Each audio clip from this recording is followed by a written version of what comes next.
Navbatdagi amaliyotimiz RC amaliyoti, ya'ni bu radiochastotali ablatsiya. Ablatsiya ma'nosi bu kuydirish degani.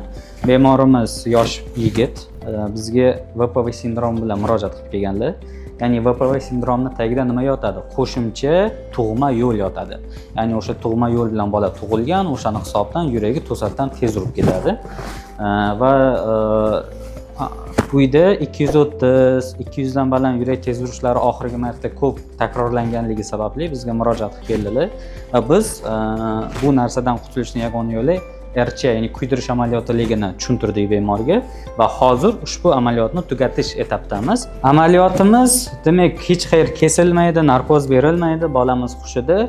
Demak, ikkita kichkina teshik orqali yurakni o'ziga maxsus birinchi mana bu diagnostik elektrod, bunisi esa ablatsionniy elektrod, ya'ni kuydiruvchi elektrod. Mana shu elektrodlarni yurakning ichiga olib boramiz, qo'shimcha yo'l qayerda joylashganligini topamiz va kuydiramiz. Kuydirgan paytimizda bizda demak mana bu maxsus elektrofiziologik apparatimiz bor. Bu apparatimiz kuydirish etapini nazorat, qachon effekt oldik, qachon effekt olmadik, o'sha nazorat qilib turamiz.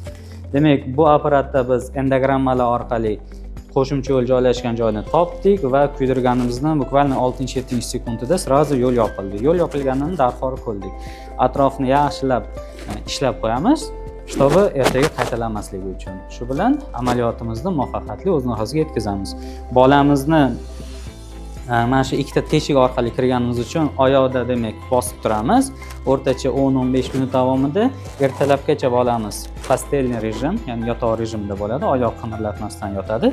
Ertaga soat obedlarga yaqin bolani uyiga javob beramiz. Shu bilan bir kunda kasalni bir umr qiynab kelgan muammoni hal qilib beramiz.